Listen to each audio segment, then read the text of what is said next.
Bloomberg Audio Studios. Podcasts, radio, news. When our great producers asked me, who would you like to talk with on the last show of the year? We didn't have to think very hard about it. I said Frank. Frank Luntz, founder, CEO, FIL, Inc., political strategist. I'm supposed to say celebrity pollster, too, right? Frank, it's great to see you.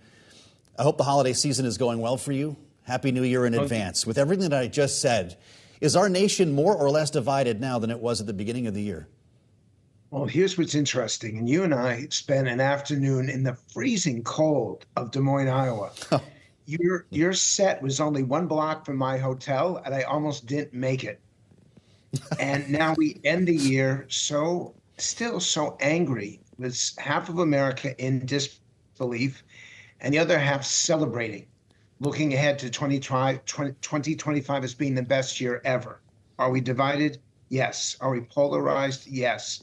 Is there pressure to bring us together? Not really. Now, that said, let me give you 3 findings over the last few days. Number 1 is that Donald Trump's popularity, his favorability, is higher now than it was when he became president back in 2017.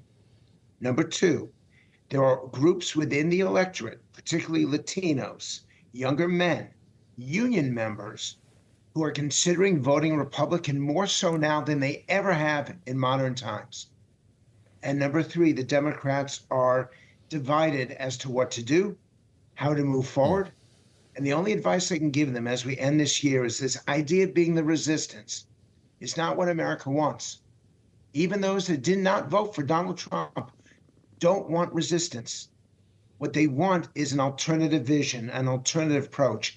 And everyone across America watching right now want results that they can count on, results that are both meaningful and measurable.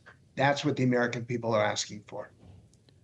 Well, so then would it be a misstep for Democrats to not help elect a Speaker of the House on Friday, knowing that Mike Johnson has 4 votes to play with, Frank?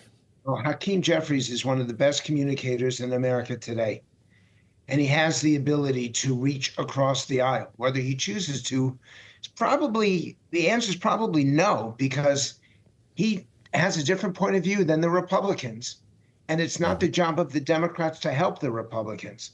That said, it would be a shock and to tens of millions of Americans a disappointment if the Republican Party, after waiting this long to have a president, a Senate, and a House, end up tearing themselves apart.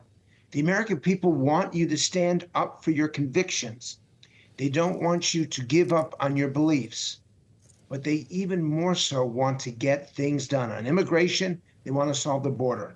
On prices, they want to do policies that affect affordability. And they're just tired of this yelling and screaming in Washington, D.C. That's the message that they need to take home this New Year's Eve. Well, so are we going to find a Republican conference that is united on Friday? Where, of course, that's the intrigue right now, is whether we're going to have multiple rounds. Maybe Mike Johnson can't survive the Tom Masseys or Chip Roys of the world, depending on how they end up voting. Or is there some real discord inside this Republican Party, despite the mandate that Donald Trump talks about? There is discord. And when your majorities are barely over a minority, you have no give. And the fact is that the public does support most of the Republican positions.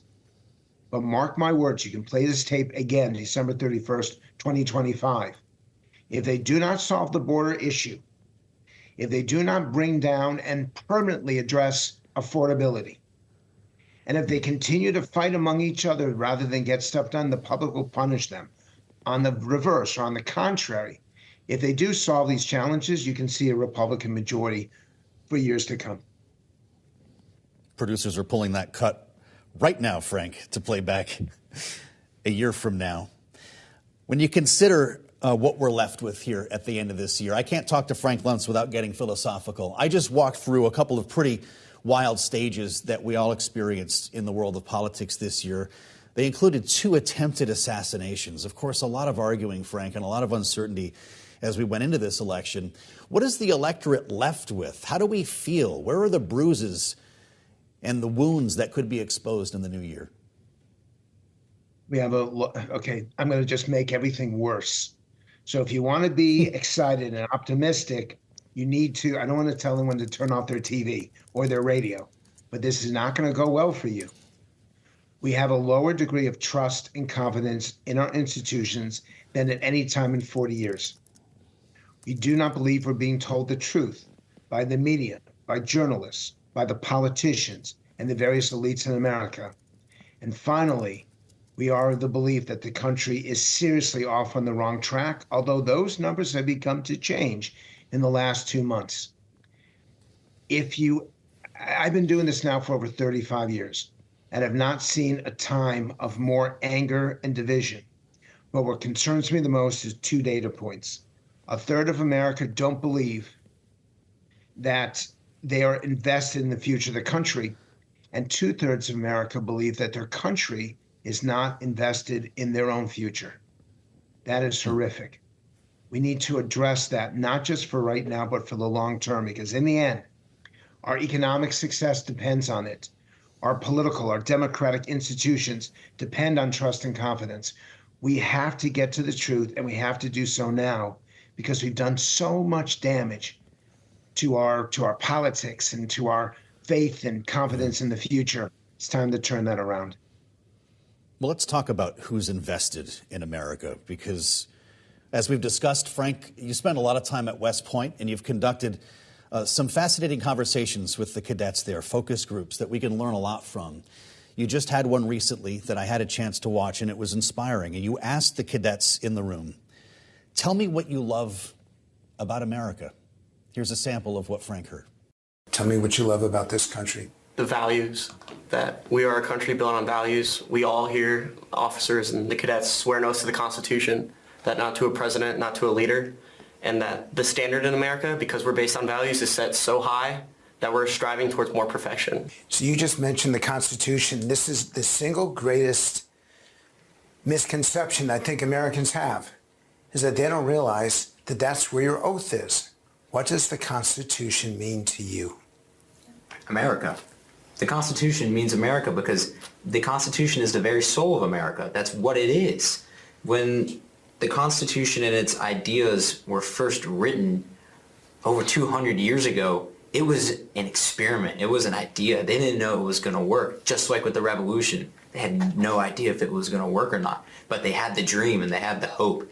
And for me, that inspires my dreams and my hopes. Our future leaders talking with Frank Luntz at West Point. Frank, short of our listeners and viewers all enlisting in the military on this New Year's Eve, what should they learn from this?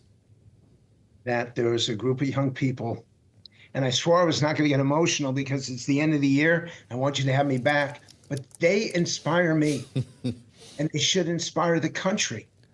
Service with character and sacrifice, a commitment to the Constitution, not partisanship, not politics, but the most important document in global history.